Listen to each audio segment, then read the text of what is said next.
Welcome to the Stadium Tech Report podcast. I'm Paul Kapuska, editor of the Stadium Tech Report, and we're joined today by Seneca Mullins, who's the president of U.S. Services at AFL. Seneca, thanks for joining the podcast. Paul, thanks for having me. Well, we've got a lot of ground to cover, but I think I'd like to start out with a little bit of intro from you to our audience here. Can you just give us a brief background of your career and how you got to where you are now at AFL? Yeah, happy to. I've spent most of my career in telecommunications and started with AFL almost 20 years ago. Hard to imagine, but came into the organization on the finance side of the house. And it was a completely different industry back then. If you think about it, the world hadn't been introduced to the iPhone yet. Most of us were still carrying around flip phones. So amazing to see how far the technology has come since that point in time. But today, I lead 6 service-focused business units at AFL. And it's become really clear over the years to us that connectivity is not just about infrastructure. It's what keeps businesses, venues, and communities running. And so I've had the chance to work with teams through some major shifts. The rise of wireless, the way that fiber has moved from being just backbone infrastructure to powering metro networks and campuses and venues. And that journey means a lot to us at AFL because we're one of the world's largest fiber manufacturers. So we've had a hands-on role in making that evolution happen.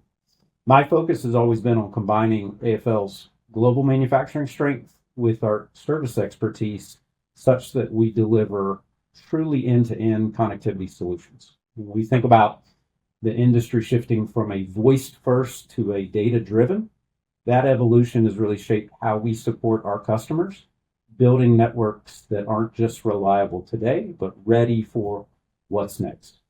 AFL has, I would say, as a company, has been somewhat of a quiet participant in the stadium DAS industry for pretty much most of its history.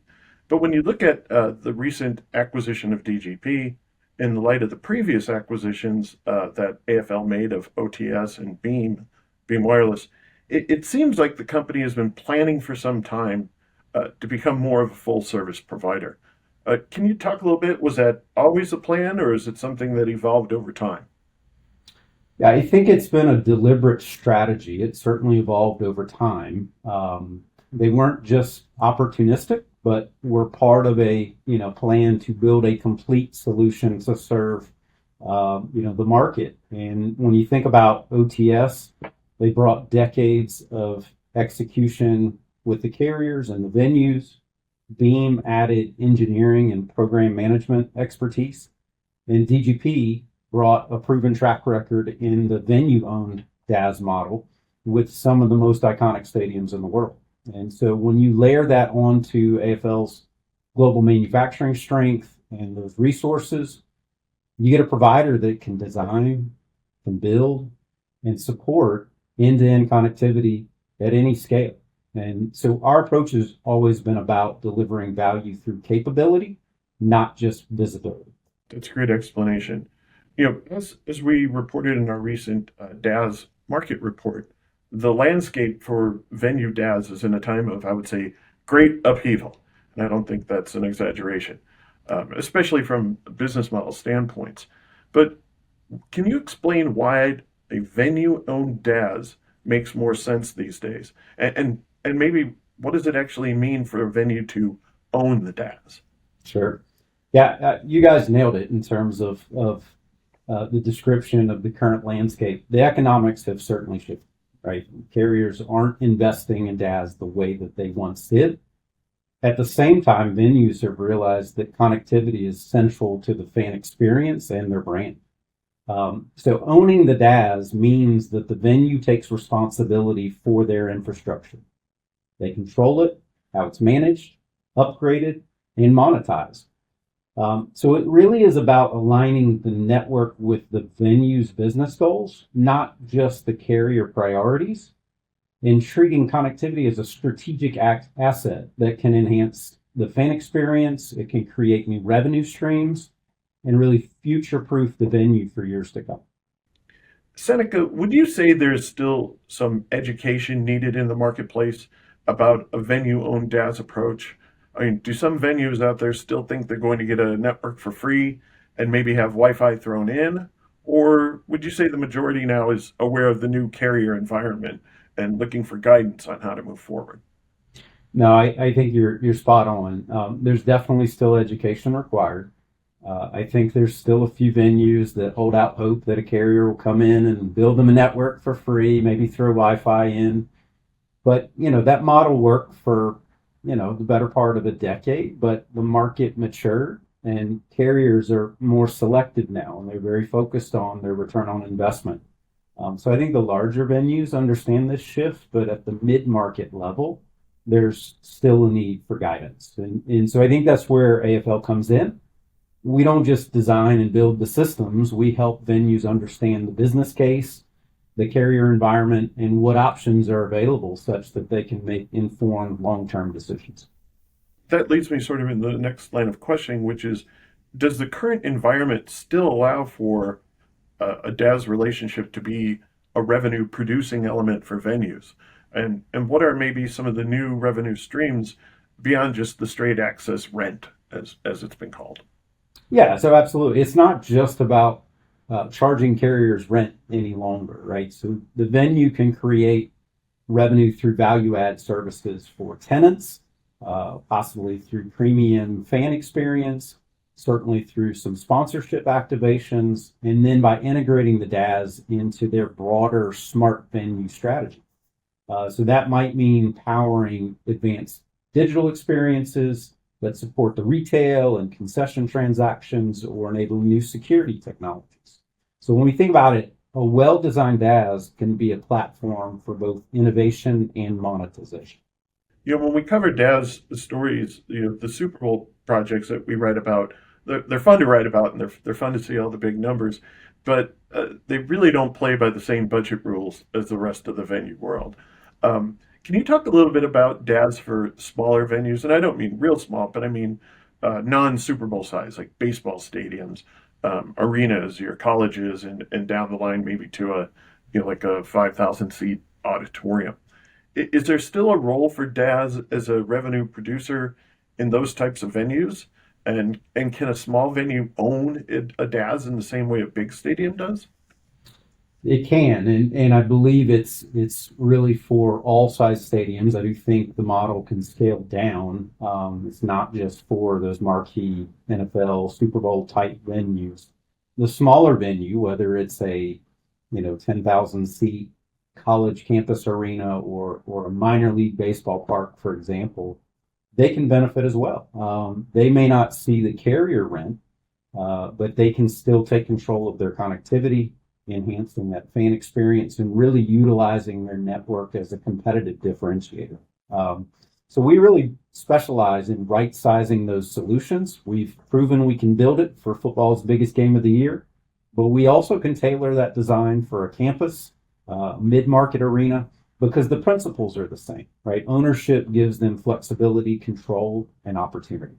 One of the things we touched a little bit upon in our report, which, by the way, for listeners, you can find online at stadiumtechreport.com, is that the real customer, in many ways, for a DAS deployment is not the venue, but it's the wireless carriers.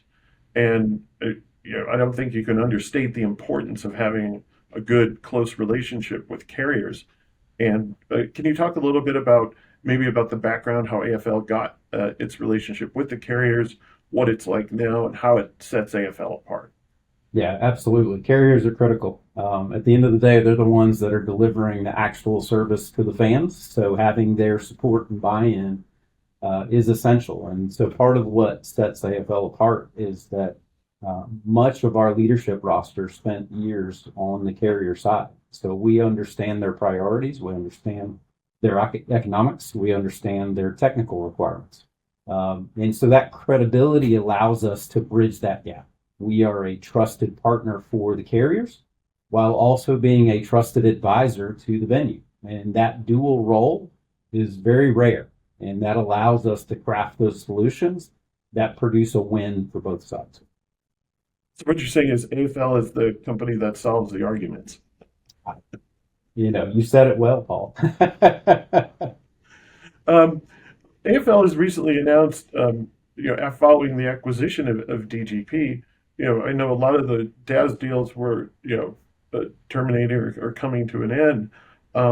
But it turns out that the former DGP customers are signing up with AFL. And Mhm. I'm looking now at the Chicago Cubs in Wrigley Field and the San Francisco 49ers out at Levi Stadium.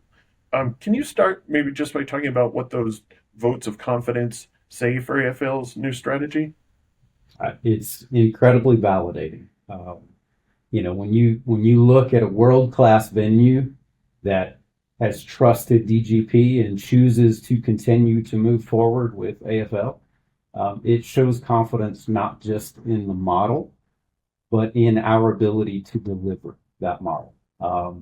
And so I think it says that these venues see the value in combining DGP's innovation with AFL's scale and resources and global reach.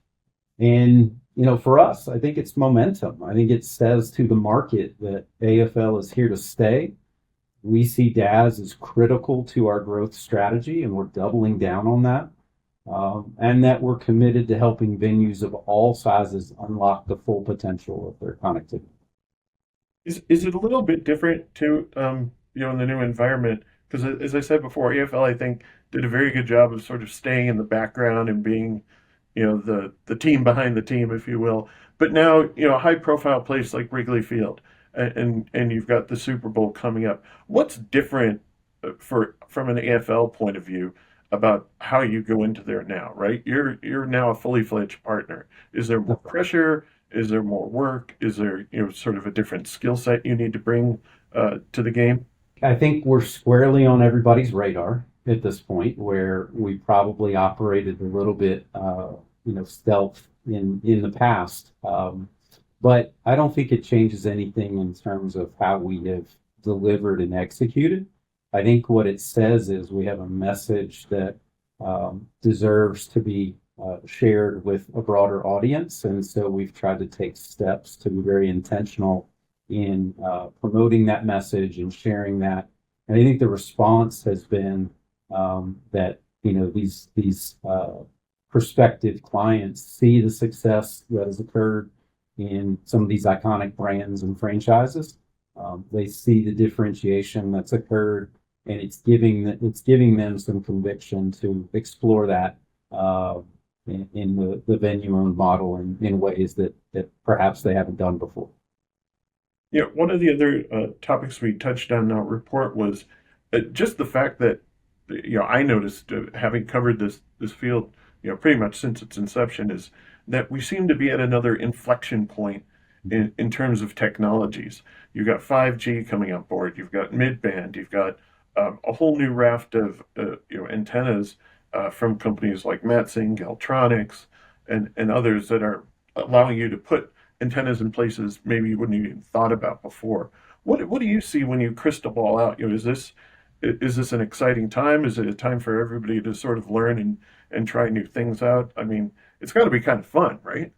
It's always fun. I'm a big sports fan, so just being able to participate in these areas and see the way that the technology is really enabling solutions. It is creating opportunities with these teams. It's giving them a competitive advantage. Was just in Chicago last month and heard that directly, from the Cubs in terms of what it's been able to do. And so I think those teams that have the conviction and boldness to experiment and try new things will continue to innovate and lead the way. And I think that success is going to continue to spark other teams to look to follow suit and catch up. So for us, I think we look at the opportunity and we support 25% of the NFL teams today. That tells us that there's 75% of the teams that need our help and our prospective clients. So for us, I think that inflection point, that opportunity, it's right in front of us. And so it's an exciting time. We've got all the support in the world from AFL, from all of the equipment manufacturers. They've been great in partnering with us, and so I think we've got all the ingredients behind us to be successful through this kind of next iteration of the market. It is really interesting too because I mean, not too long ago, as you know from being in the industry, right? Everyone is saying, "Oh, Daz is dead. We're not going to need Daz anymore." And here we just had a Super Bowl that pretty much ran only on cellular. That's right. Um, it, Well, it gets back to the education comment we talked about earlier, right? right. But it does maybe if you crystal ball a little bit. I mean, I don't think usage or demand is ever going to go down. I mean, it's going to So, keep going on. There's always going to be more Taylor Swift events, those kind of things. Um, is strategy part of the DAS plan too, like coming into a venue and being able to talk to them holistically about, you may not have a Super Bowl, but you've got to be ready for this. absolutely. There's not a team, a franchise that we've spoken to that isn't trying to better understand where they take their strategy and how they incorporate not only DAS, but their overall infrastructure going forward. And so we say future ready. I think future proof is a strong word. But future ready in trying to make sure that they prepare for all the various things that are coming down the pipe. And so that's allowed us, based on that foundation of trust with our existing venues, to expand upon that conversation beyond just wireless into more of their technology needs. So it's been an exciting space. It touches on some other areas of our portfolio. And so we're excited to continue to support those venues as they map out their next strategy. I only have one other question for you, and this is kind of a fun one, but Sure. we saw the picture that you sent from the Super Bowl this past year. You standing next to a matching antenna, and our readers want to know: did you actually put that thing on your shoulders and lift it all the way up into the rafters? I did not. It's staggering the size of those things.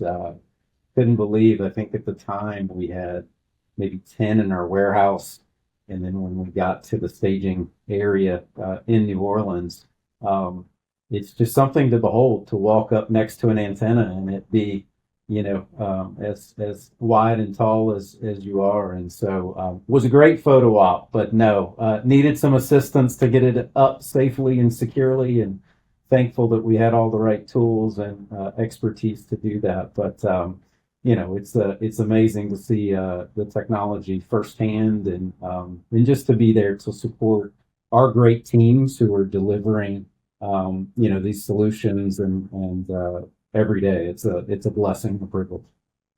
That's great. Well, Seneca, thanks for your time today. As always, Stadium Tech Report audience, you can find a full transcript of this and attachments to all the relevant places, our stories about Wrigley Field.